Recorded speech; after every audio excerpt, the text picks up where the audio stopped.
Hello students, आज हम लोग एक नया चैप्टर स्टार्ट कर रहे हैं that is accounting for non profit organisation.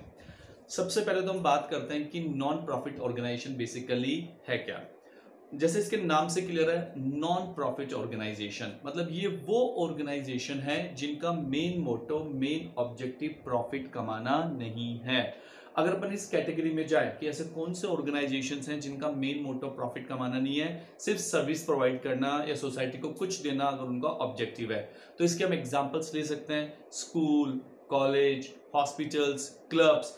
तो इनका मेन जो ऑब्जेक्टिव है वो है सर्विस प्रोवाइड करना, ना कि प्रॉफिट कमाना। बट फिर भी इसको ऑथर्स ने किस तरह डिफाइन करा है, एक बार आप इसको देख लीजिए। A non-profit organization is a legal and accounting entity। मतलब ये लीगल एंटिटी भी है और ये अकाउंटिंग एंटिटी भी है। That is operated for the benefit of the society। और जो सोसाइटी के लिए काम कर रही है, समाज के लिए काम कर रही है, जिसका पर्पस खुद के लिए प्रॉफिट कमाना नहीं है। The main objective may be social, educational, religious और चैरिटेबल। मतलब इनका जो मेन मोटो, जो मेन ऑब्जेक्टिव होता है, या तो वो सोशल होता है, या वो एजुकेशन के लिए होता है, या रिलीजियस हो सकता है, जैसे कोई टेंपल वगैरह, मॉस्क, गुरुद्वारा, चर्च, या कोई चैरिटेबल होता है। और इसके एग्जांपल जैसा मैंने आपको बताया कि स्कूल, कॉलेज, हॉस्पिटल, क्लब्स, ये एग्जांपल हैं नॉन प्रॉफिट ऑर्गेनाइजेशंस के। अब हम बात करते हैं टर्म्स यूज्ड। जब हम इसकी अकाउंटिंग करेंगे तो अकाउंटिंग करते समय कौन कौन सी टर्म्स का इस्तेमाल किया जाता है। तो सबसे पहली टर्म हमने लिखी है capital fund. Capital fund is nothing, it's basically capital contributed bye the members. जैसे एक सोल प्रोप्राइटर और पार्टनरशिप फर्म होती है, कंपनी होती है, उसमें जो कैपिटल होती है, एनपीओ में हम उसको, एनपीओ मतलब नॉन प्रॉफिट ऑर्गेनाइजेशन में हम उसे कैपिटल फंड के नाम से जानते हैं। तो यानी कि जो मेंबर्स शुरुआत में पैसा इन्वेस्ट करते हैं, उसी को, उस इन्वेस्टमेंट को ही हम बोलते हैं कैपिटल फंड। नंबर 2 पे हमने लिखा है donation. Donation basically it is the amount contributed by the supporters and members and well wishers. मतलब जो एनपीओ को सपोर्ट करता है, जो उसके वेल विशर्स हैं, जो अपनी इच्छा से जो अमाउंट कंट्रीब्यूट करते हैं, उसे हम बोलते हैं डोनेशन। डोनेशन दो तरह की होती है, एक होती है जनरल डोनेशन और एक डोनेशन होती है स्पेसिफिक डोनेशन। जनरल डोनेशन मतलब डोनेशन मिली किसी हमें सपोर्टर से, हमारे वेल विशर से, बट कोई स्पेसिफिक पर्पस तय नहीं है। और इस टाइप की जो डोनेशन होती है उसे हम इनकम एंड एक्सपेंडिचर अकाउंट में इनकम साइड में दिखाते हैं, और जो स्पेसिफिक डोनेशन होती है उसे हम बैलेंस शीट के लायबिलिटी साइड में दिखाते हैं। स्पेसिफिक डोनेशन का अपन एग्जांपल ऐसे भी दे सकते हैं कि किसी, मान लेते हैं बड़े ग्रुप ने एनपीओ को 5 लाख रुपए डोनेशन दी, और उस डोनेशन का मेन पर्पस है कि बच्चों के लिए या स्टूडेंट्स के लिए लाइब्रेरी बननी चाहिए। यानी कि जो डोनेशन मिली है वो लाइब्रेरी बनाने के लिए मिली है, तो उस डोनेशन को हम बोलते हैं स्पेसिफिक डोनेशन, और इस चीज को हम दिखाते हैं बैलेंस शीट के लाइबिलिटी साइड में। और जो जनरल डोनेशन होती है उसे हम दिखाते हैं इनकम एंड एक्सपेंडिचर के इनकम साइड में। अब बात करते हैं next term, legacy. Legacy is basically it is the amount or items of value received from deceased person। Deceased person का मतलब है अगर किसी व्यक्ति की डेथ हो जाती है तो उसकी डेथ के बाद उसकी विल के हिसाब से, जो उसने अपनी वसीयत बनाई है, उस वसीयत के हिसाब से जो उसकी असेट्स या जो उसका कैश एनपीओ को मिलता है, उसे हम बोलते हैं लीगेसी। दोबारा सुन लीजिए, किसी पर्सन की डेथ के बाद उसकी विल के हिसाब से जो कैश या कोई एसेट, अगर एनपीओ को मतलब नॉन प्रॉफिट ऑर्गेनाइजेशन को कोई कैश या एसेट मिलती है तो उसे हम बोलते हैं लीगेसी। और लीगेसी को नॉर्मली बैलेंस शीट के लायबिलिटी साइड में दिखाया जाता है। और नेक्स्ट टर्म हमारे पास आ रही है subscription. This is the most important term of NPOs. Subscription basically it is the membership fee which is paid by the members. और मेंबर्स इसलिए मेंबरशिप फीस पे करते हैं जिससे कि उनकी मेंबरशिप सर्वाइव करती रहे, या you can say membership must be alive. तो मेंबरशिप को सर्वाइवल के लिए जो मेंबर्स एक फीस पे करते हैं, उस फीस को हम बोलते हैं सब्सक्रिप्शन। अब हम नेक्स्ट टर्म देखते हैं, और नेक्स्ट टर्म हमें दी हुई है लाइफ मेंबरशिप फीस। जैसे कि नाम से ही क्लियर है, लाइफ मेंबरशिप फीस ये वो फीस होती है जो मेंबर्स से मिलती है एनपीओस को, और लाइफ टाइम होती है। लाइफ टाइम का मतलब अब इस फीस को देने के बाद मेंबर एनुअल मेंबरशिप फीस नहीं देगा। यानी कि पूरी लाइफ की फीस एक साथ एनपीओ को मेंबर्स से मिल चुकी है। अब क्वेश्चन ये आता है इसको दिखाना क्या है, इसका अकाउंटिंग ट्रीटमेंट का होगा। इस लाइफ मेंबरशिप फीस को हम दिखाएंगे बैलेंस शीट के लायबिलिटी साइड के अंदर। नेक्स्ट टर्म हमें दी हुई है एंट्रेंस फीस और एडमिशन फीस। जैसा कि इसके नाम से क्लियर है, एंट्रेंस के समय या एडमिशन के समय जो फीस रिसीव्ड होती है मेंबर से, उसे हम बोलते हैं एंट्रेंस फीस। एंट्रेंस फीस ये भी एक ही बार मिलेगी, ये बार बार रिसीव तो नहीं होगी। अगर एंट्रेंस फीस का अमाउंट बहुत स्मॉल है, सिर्फ एडमिशन एक्सपेंसेस को कवर करने के लिए अगर हमें ये फीस मिल रही है, तब तो इसे इनकम माना जाता है। अदरवाइज इसको कैपिटल नेचर की रिसीव्ड मानते हुए इसे बैलेंस शीट के लायबिलिटी साइड के अंदर दिखाया जाता है। दोबारा समझ लीजिए, अगर एंट्रेंस फीस का अमाउंट बहुत स्मॉल है, बहुत छोटा अमाउंट है और इसका मेन पर्पस है सिर्फ एडमिशन एक्सपेंसेस को कवर करना, तो इसे इनकम एंड एक्सपेंडिचर में हम इनकम साइड में दिखाएंगे। अदरवाइज एंट्रेंस फीस को कैपिटल नेचर की रिसीट मानते हुए बैलेंस शीट के लायबिलिटी साइड में दिखाया जाता है।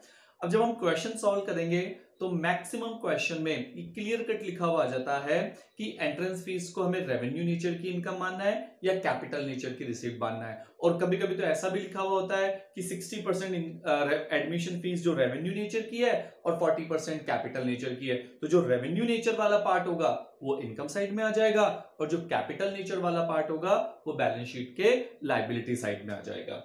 अब हम बात करते हैं next term, that is special fund. कई बार एनपीओस कुछ स्पेशल फंड क्रिएट करते हैं किसी स्पेसिफिक पर्पस के लिए, जैसे बिल्डिंग बनाने के लिए बिल्डिंग फंड, कोई टूर्नामेंट ऑर्गेनाइज कराने के लिए टूर्नामेंट फंड, या स्टूडेंट्स को प्राइजेस देने हैं तो उसके लिए प्राइज फंड। ये जितने भी फंड क्रिएट किए जाते हैं ये इनकम एंड एक्सपेंडिचर से क्रिएट किए जाते हैं और इसे हम दिखाते हैं बैलेंस शीट के लायबिलिटी साइड में। दोबारा सुन लीजिए, क्रिएट तो ये इनकम एंड एक्सपेंडिचर अकाउंट से किए जाते हैं बट इसे दिखाया जाता है बैलेंस शीट के लायबिलिटी साइड के अंदर उस नाम से, जैसे बिल्डिंग फंड तो लायबिलिटी साइड में आ जाएगा बिल्डिंग फंड। नेक्स्ट टर्म हमें दी हुई है सेल ऑफ ओल्ड न्यूज़पेपर। कई बार जो एनपीयूज होते हैं, स्कूल होते हैं, कॉलेजेस होते हैं, वो अपने यहाँ रेगुलरली कई तरह के न्यूज़पेपर मंगवाते हैं और जब वो न्यूज़पेपर पुराने हो जाते हैं तो उनको एक साथ बेच दिया जाता है। तो उनको बेचने से जो इनकम आती है उसे एक रेवेन्यू नेचर की इनकम मानते हुए इनकम एंड एक्सपेंडिचर अकाउंट में हम इनकम साइड में दिखाते हैं, मतलब एक तरह से इनकम माना जाता है। नेक्स्ट हमारे पास अगला आइटम आ रहा है कंजम्पशन ऑफ आइटम। बहुत सारे आइटम्स ऐसे होते हैं जो कंज्यूमेबल होते हैं, जैसे क्रॉकरी हो सकता है, पोस्टेज एंड स्टैम्प्स हो सकते हैं, या कोई स्पोर्ट्स मटेरियल हो सकता है जो कंज्यूमेबल है। कंज्यूमेबल का मतलब जिनको यूज करते रहते हैं और वो आइटम धीरे धीरे कम होते रहते हैं ड्यू टू कंजम्पशन। अगर इस टाइप के आइटम हमें क्वेश्चन में दिए हुए हैं तो इसका कंजम्पशन अमाउंट निकालने का हम एक फॉर्मूला यूज करते हैं और फॉर्मूला होता है इसका opening stock plus purchases minus closing stock. दोबारा देख लीजिए, opening stock plus purchases minus closing stock. Suppose करो हमें पोस्टेज एंड स्टैम्प्स का कंजम्पशन निकालना है तो उसको ओपनिंग स्टॉक दिया हुआ होगा, परचेज अमाउंट हमें दिया हुआ होगा, क्लोजिंग स्टॉक दिया हुआ होगा। ये जो नेट रिजल्ट आएगा इसको हम दिखाते हैं इनकम एंड एक्सपेंडिचर अकाउंट में एक्सपेंडिचर साइड के अंदर। और ये जो क्लोजिंग स्टॉक है, जो बचा हुआ जो अपने पास पोस्टेज एंड स्टैम्प्स का जो क्लोजिंग स्टॉक है, इसे बैलेंस शीट के असेट साइड में दिखाया जाएगा। तो दोबारा सुन लीजिए, कंजम्पशन अमाउंट जो आएगा आंसर उसे इनकम एंड एक्सपेंडिचर में एक्सपेंडिचर साइड में दिखाया जाएगा और ये जो क्लोजिंग स्टॉक होगा किसी भी आइटम का, इसे बैलेंस शीट के अंदर असेट साइड में दिखाया जाएगा। And next and last item है प्रॉफिट और loss on sale of assets. कई बार ऐसा होता है कि जो असेट्स पुरानी हो जाती है या यूज में ज्यादा नहीं आ रही है तो एनपीओस क्या करते हैं, उन असेट्स को बेच देते हैं। बेचने पे कई बार होता है कि उस असेट्स को बेचने पे प्रॉफिट होता है और कई बार बेचने पे लॉस होता है। अगर प्रॉफिट हो रहा है बेचने पे तो उसे इनकम एंड एक्सपेंडिचर अकाउंट में इनकम साइड में दिखाया जाएगा और अगर बेचने पे लॉस हो रहा है तो उसे इनकम एंड एक्सपेंडिचर अकाउंट में एक्सपेंडिचर साइड में दिखाया जाता है। अब हम देखते हैं इसका अकाउंटिंग प्रोसीजर। अगर अकाउंटिंग प्रोसीजर की बात करें तो इसमें हमें तीन चीजें तैयार करनी होती है। Number 1 receipts and payment account, number 2 income and expenditure account and number 3 balance sheet. दोबारा सुन लीजिए, receipts and payment account, income and expenditure account and number 3 balance sheet. पहले हम बात करते हैं रिसीट्स एंड पेमेंट अकाउंट की। Receipts and payment account basically it is the summary of the cash book. जो आप लोगों ने क्लास 11th में बनाई है कैश बुक, ये उसी का समराइज फॉर्म है। मतलब एक तरीके से आप कैश बुक ही बना रहे हो बट समराइज फॉर्म में बना रहे हो। और ये आपके सामने रिसिप्ट्स एंड पेमेंट अकाउंट का मैंने एक छोटा सा फॉर्मेट भी तैयार किया है। तो एक बार इसके आइटम्स देख लेते हैं कि नॉर्मली क्या आइटम्स रिसिप्ट साइड में आते हैं और कौन से आइटम हमारे पेमेंट साइड में आते हैं। ये वाली जो साइड है, ये वाली साइड कहलाती है हमारी रिसिप्ट साइड और ये वाली साइड कहलाती है पेमेंट साइड। जैसा कि कैश बुक में भी ऐसा ही होता है। तो रिसिप्ट साइड के अंदर सबसे पहले हम लिखेंगे ओपनिंग बैलेंस। ओपनिंग बैलेंस किसका होगा? कैश का हो सकता है या बैंक का हो सकता है या दोनों का हो सकता है। So first of all we have to write the cash opening balance of cash and bank. फिर हम उसके बाद लिखते हैं सब्सक्रिप्शन। ये बहुत मेजर आइटम है सब्सक्रिप्शन, जैसा कि हम पहले भी डिस्कस कर चुके हैं। This is the annual membership fees paid by the members. Subscription normally जब हमें दिया हुआ होता है क्वेश्चन के अंदर, नॉर्मली कोई जरूरी नहीं है ऐसा, नॉर्मली हमें 3 साल का डेटा दिया हुआ होता है। हम ये मान के तैयार कर रहे हैं कि हम जो रिसिप्ट्स एंड पेमेंट अकाउंट तैयार कर रहे हैं वो 31 मार्च 2020 को तैयार कर रहे हैं। यानी कि हमारा जो करंट फाइनेंशियल ईयर हो गया वो हो गया 1920, जो करंट फाइनेंशियल ईयर है। उससे पहले वाला फाइनेंशियल ईयर हो गया 1819 और 1920 के जो आगे वाला है वो हो गया next financial year, that will be 2021। तो जो करंट फाइनेंशियल ईयर है उसका सब्सक्रिप्शन तो बीच में लिखा जाता है और जो पिछले साल का जो यानी कि करंट फाइनेंशियल ईयर से पहले वाला फाइनेंशियल ईयर उसका सब्सक्रिप्शन ऊपर लिखा जाता है और नेक्स्ट फाइनेंशियल ईयर का सब्सक्रिप्शन उसके आगे लिखा जाता है। तो 1890, 1920, 2021, इसमें जो 1920 है ये हमारा करंट ईयर का सब्सक्रिप्शन है। अब बात ये कि जो सब्सक्रिप्शन हमें मिल रहा है वो नॉर्मली क्या होता है कि जो पिछले साल का बकाया रह गया था वो भी इसी साल मिल जाता है और कई बार ऐसा भी होता है कि अगले साल का सब्सक्रिप्शन भी हमें इसी साल मिल जाता है। इसलिए नॉर्मली इसमें 3 साल का डेटा दिखाया जाता है। बट हो सकता है कि किसी क्वेश्चन में हमें पिछले साल का कोई बकाया था ही नहीं तो उसको मिलने का कोई क्वेश्चन ही नहीं होता है, फिर हम 1920 और 2021 का लिख देंगे। या हो सकता है कि किसी क्वेश्चन में हमें कोई अगले साल का सब्सक्रिप्शन इस साल मिला ही नहीं हो, कोई एडवांस ही नहीं मिला हो, तो हम 2021 का सब्सक्रिप्शन रिकॉर्ड नहीं करेंगे। इसके बाद हम आते हैं नेक्स्ट आइटम, हमने लिखा है डोनेशन। जैसा कि हम डिस्कस कर चुके हैं एनपीओ वगैरह में डोनेशंस भी मिलते रहते हैं। जो वेल विशर्स होते हैं वो अपनी इच्छा से एनपीओस को कुछ मनी कंट्रीब्यूट करते हैं जिसे हम डोनेशन के नाम से जानते हैं। इसके अलावा हमने लिखा है सेल ऑफ एसेट। कई बार एनपीओस अपनी कोई पुरानी जो एसेट्स कम काम में आ रही है या यूज में नहीं आ रही है उस एसेट्स को बेच देते हैं, तो बेचने से जो पैसा आया वो हम रिसिप्ट साइड में लिख देते हैं। हालांकि इसके अलावा भी कुछ एक आधा आइटम और आ सकते हैं बट फॉर्मेट है, मतलब कुछ जो मेजर आइटम्स है वो मैंने आपके सामने लिख दिए हैं। इसके अलावा बात करते हैं पेमेंट्स की। पेमेंट्स में क्या आ सकता है? पेमेंट्स में हम दिखा सकते हैं सैलरीज, रेंट, इलेक्ट्रिसिटी, कोई हमने एसेट खरीदी यानी कि इन्वेस्टमेंट वगैरह खरीदा, कोई फर्नीचर खरीदा, और इसके अलावा कैश बैलेंस, कैश का बैलेंस और बैंक का बैलेंस, या हो सकता है किसी एक चीज का दिया हुआ यानी कि कैसे क्लोजिंग बैलेंस हम यहाँ पे दिखा देंगे।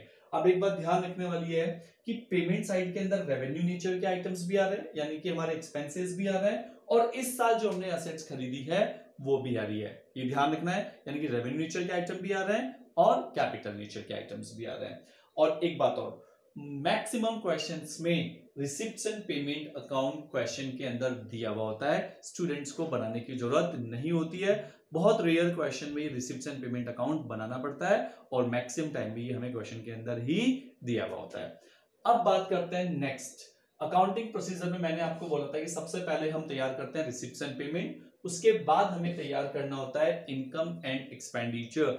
Income and expenditure is basically profit and loss account. जो क्लास 11th में आप लोगों ने सीखा है प्रॉफिट एंड लॉस अकाउंट, ये बेसिकली वही है, ऐसा एज सच कोई स्पेशल इसमें नया नहीं है।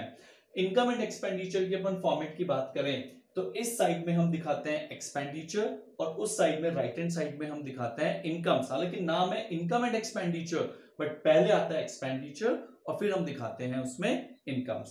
पहले हम डिस्कस करते हैं इनकम को। इनकम के अंदर सबसे जो बड़ा आइटम होता है वो होता है सब्सक्रिप्शन। ये जो सब्सक्रिप्शन का अमाउंट आपको यहाँ पे लिखना है ये रिसिप्ट साइड के टोटल से उतारना है, ध्यान रखना है। रिसिप्ट साइड का जो टोटल है वो आपको यहाँ पे उतारना है बाय सब्सक्रिप्शन के नाम से। फिर आपको इसमें ऐड करना होता है आउटस्टैंडिंग करंट ईयर का, यानी कि जो इस साल का सब्सक्रिप्शन है अभी तक बकाया है, अभी तक हमें रिसीव नहीं हुआ है, वो इसमें ऐड करना है। क्यों ऐड करना है इसका लॉजिक समझिए क्योंकि ये जो अमाउंट हमने लिखा है सबसे टॉप पे सब्सक्रिप्शन का, ये रिसिप्ट साइड से आया। रिसिप्ट साइड का मतलब जो हमें मिल चुका है, और ऐड अपन क्या कर रहे हैं, वो अमाउंट ऐड कर रहे हैं जो अभी तक हमें रिसीव नहीं हुआ है, और ये हमारी इस साल की इनकम है। इसी तरह हम लेस करते हैं आउटस्टैंडिंग प्रीवियस ईयर का, जो पिछले साल का बकाया था और हमारे इस सब्सक्रिप्शन में जुड़ा हुआ है। ये मैं आपको पहले बता चुका हूं, इस अमाउंट के अंदर पिछले साल का 18-19 का सब्सक्रिप्शन भी इंक्लूड है, पर इनकम तो हमें सिर्फ करंट ईयर की दिखानी होती है, इस साल की इनकम दिखानी होती है। इसलिए हम क्या करते हैं, जो पिछले साल का सब्सक्रिप्शन इसमें जुड़ा हुआ है, अगर जुड़ा हुआ है तो उसको हम क्या कर देते हैं, माइनस कर देते हैं। इसी तरह हम ऐड करते हैं एडवांस। एडवांस प्रीवियस ईयर, मतलब पिछले साल हमें एडवांस मिला था और वो इनकम कब की थी, इस साल की थी। दोबारा सुन लीजिए, पिछले साल हमें एडवांस मिला था और इनकम इस साल की थी, तो इसका मतलब है अगर वो पिछले साल एडवांस मिल गया है तो इस साल के वो रिसिप्ट्स एंड पेमेंट में शामिल नहीं हो पाया है, बट है तो वो इनकम इस साल की, तो इसलिए हमने उसको इस साल की इनकम में ऐड कर दिया। इसी तरह हमने माइनस करा है एडवांस करंट ईयर, मतलब जो अगले साल का सब्सक्रिप्शन था जो हमें इस साल मिल गया है, लेकिन वो इस साल की इनकम नहीं है, इसलिए इसको हम क्या कर देंगे, माइनस कर देंगे। और इन चारों आइटम्स को एडलेस करने के बाद जो नेट फिगर आएगा, ये हमारा आउटर कॉलम में लिखा जाएगा और ये हमारी इनकम आनी चाहिए। एक बार दोबारा सुन लीजिए, सब्सक्रिप्शन ये हमें उतारना है कहां से, रिसिप्ट साइड का जो टोटल है, करंट ईयर का जो आउटस्टैंडिंग है वो ऐड करना है, प्रीवियस ईयर का आउटस्टैंडिंग हमें लेस करना है। अगर प्रीवियस ईयर में कोई एडवांस मिला था तो उस एडवांस को ऐड करना है। करंट ईयर में कोई एडवांस मिला, यानी कि जो अगले साल का पैसा इस साल मिला है उसको हमें क्या करना है, माइनस करना है, और इस साल का की जो इनकम है वो हमें आउटर कॉलम में उतारनी है। फिर उसके बाद हम दिखाते हैं यहाँ पे और कोई इनकम्स की बात करते हैं, डोनेशंस। अगर हमें कोई डोनेशंस मिली है इस साल और वो जनरल नेचर की है, स्पेसिफिक नहीं है, तो उस जनरल डोनेशन को अपन इनकम साइड में दिखाते हैं। एडमिशन फीस हमने डिस्कस करा था, एंट्रेंस फीस से एडमिशन फीस अगर स्मॉल अमाउंट है तो उसे इनकम माना जाता है। सेल ऑफ ओल्ड न्यूज़पेपर, पुराने रद्दी अखबार बेचने से कोई पैसा आया है वो भी इनकम मानी जाती है। किसी एसेट्स को बेचने पे अगर कोई प्रॉफिट हुआ है तो वो भी इनकम मानी जाती है, और अगर लॉस हुआ है तो वो एक्सपेंडिचर साइड में आ जाएगा। अब बात करते हैं एक्सपेंडिचर साइड की। इसमें हम दिखाएंगे, जैसे कोई खर्चे का एग्जांपल लिया, सैलरीज। अब सैलरी जब दिखाएंगे तो इसमें करंट ईयर का आउटस्टैंडिंग अमाउंट ऐड कर देंगे। सैलरी का जो अमाउंट हम यहाँ उतारेंगे, यानी कि जो पेमेंट साइड में सैलरी दिया हुआ है वो सबसे पहले लिखा जाएगा। फिर हम इसमें ऐड कर देंगे करंट ईयर का आउटस्टैंडिंग, यानी कि इस साल की बकाया सैलरी जो अभी तक हमने पे नहीं करी है, लेस कर देंगे प्रीवियस ईयर की आउटस्टैंडिंग, यानी कि जो पिछले साल की बकाया सैलरी थी बट जिसका पेमेंट इस साल हो गया है उसको हम माइनस कर देंगे। दोबारा सुन लीजिए, पिछले साल की आउटस्टैंडिंग सैलरी बट पेमेंट इस साल हो गया है, और पेमेंट इस साल हो गया है तो इस सैलरी में क्या है, वो इंक्लूड है, इसलिए हम प्रीवियस ईयर की आउटस्टैंडिंग को लेस कर देंगे। इसी तरह अगर लास्ट ईयर कोई प्रीपेड थी, पिछले साल कोई एडवांस पे की गई थी बट वो सैलरी इस साल की है तो इस करंट ईयर की सैलरी, तो उसको ऐड कर दिया जाएगा। और कोई करंट ईयर में हमने प्रीपेड पे करी है, यानी कि वो अगले साल की सैलरी है, तो उसको माइनस कर देंगे। तो एक बार मोटा मोटा अगर फॉर्मूला देखें तो यही फॉर्मूला हमने यहाँ पे यूज करा है। दोबारा सुन लीजिए, करंट ईयर का आउटस्टैंडिंग ऐड करना है, प्रीवियस ईयर का आउटस्टैंडिंग लेस करना है। एडवांस, जो प्रीवियस ईयर में एडवांस मिला है वो ऐड करना है, और जो करंट ईयर में एडवांस मिला है वो हमें क्या करना है, लेस करना है। इसके बाद हम बात करते हैं और खर्चे, रेंट, इंश्योरेंस प्रीमियम, और भी बहुत तरह के खर्चे हो सकते हैं, स्टेशनरी वगैरह हमने खरीदी, और यही प्रोसीजर फॉलो करना पड़ेगा जो आउटस्टैंडिंग प्रीपेड का मैंने यहाँ पे एडजस्टमेंट बताया। अगर हमारी क्रेडिट साइड का टोटल डेबिट साइड से ज्यादा है तो उसको हम बोलते हैं सरप्लस। अगर क्रेडिट साइड का टोटल डेबिट साइड से ज्यादा है इट इज कॉल्ड सरप्लस, और अगर डेबिट का टोटल क्रेडिट से ज्यादा है तो उसे हम बोलते हैं डेफिसिट। डेफिसिट एक तरीके का हमारा लॉस है। इस सरप्लस की जगह कई बार हम यूज करते हैं excess of income over expenditure, और यहां पे हम यूज करते हैं डेफिसिट की जगह excess of expenditure over income. Basically ये सरप्लस हमारे नेट प्रॉफिट को इंडिकेट करता है और डेफिसिट हमारे नेट लॉस को इंडिकेट करता है। इनकम एंड एक्सपेंडिचर देखने के बाद अब हम तैयार कर रहे हैं balance sheet. Balance sheet basically हमें क्वेश्चंस के अंदर दो तैयार करनी पड़ेगी। एक होती है ओपनिंग बैलेंस शीट जो साल के शुरुआत में तैयार की जाएगी, बेसिकली ये लास्ट ईयर की बैलेंस शीट है। एक हमें तैयार करनी पड़ती है करंट ईयर की बैलेंस शीट। पर चाहे ओपनिंग बैलेंस शीट तैयार करनी हो, चाहे क्लोजिंग बैलेंस शीट तैयार करनी हो, फॉर्मेट वही रहेगा, आइटम्स भी सेम ही रहेंगे, बट वैल्यूज अलग हो जाती है। तो एक बार आप देख लीजिए बैलेंस शीट। पहले हम बात करते हैं असेट साइड की। Building, furniture, sports equipment, subscription outstanding. अगर हमारा कोई सब्सक्रिप्शन बकाया है या कोई भी इनकम बकाया है, वो असेट साइड में आएगी। सैलरीज प्रीपेड, अगर कोई खर्चा अपन ने एडवांस में पे कर रखा है, cash in hand, cash at bank, ये सब आइटम्स आएंगे असेट साइड के अंदर।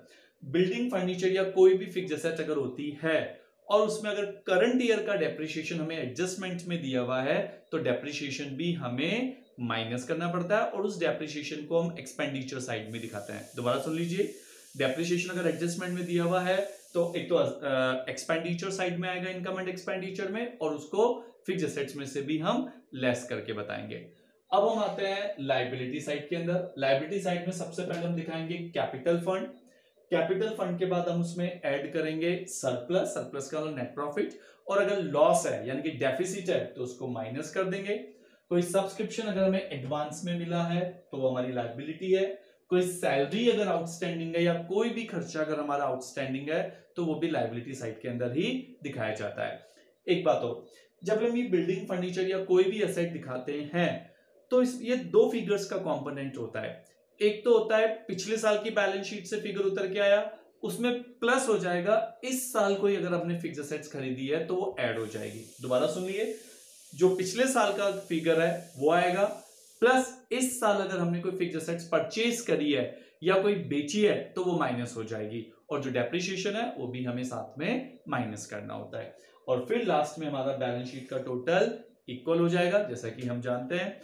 तो इस तरह से इस लेक्चर के अंदर हमने डिस्कस करा कि एनपीओस क्या होते हैं, उनका मेन मोटो क्या होता है, उनका accounting procedure, receipts and payment account, income and expenditure account, और लास्ट में हमने डिस्कस करा बैलेंस शीट। इसके अलावा हमने इस चैप्टर में इस टॉपिक में हमने ये भी देखा कि कौन कौन सी टर्मिनोलॉजीज एनपीओ यूज करते हैं। I hope you will like the lecture. Thank you very much.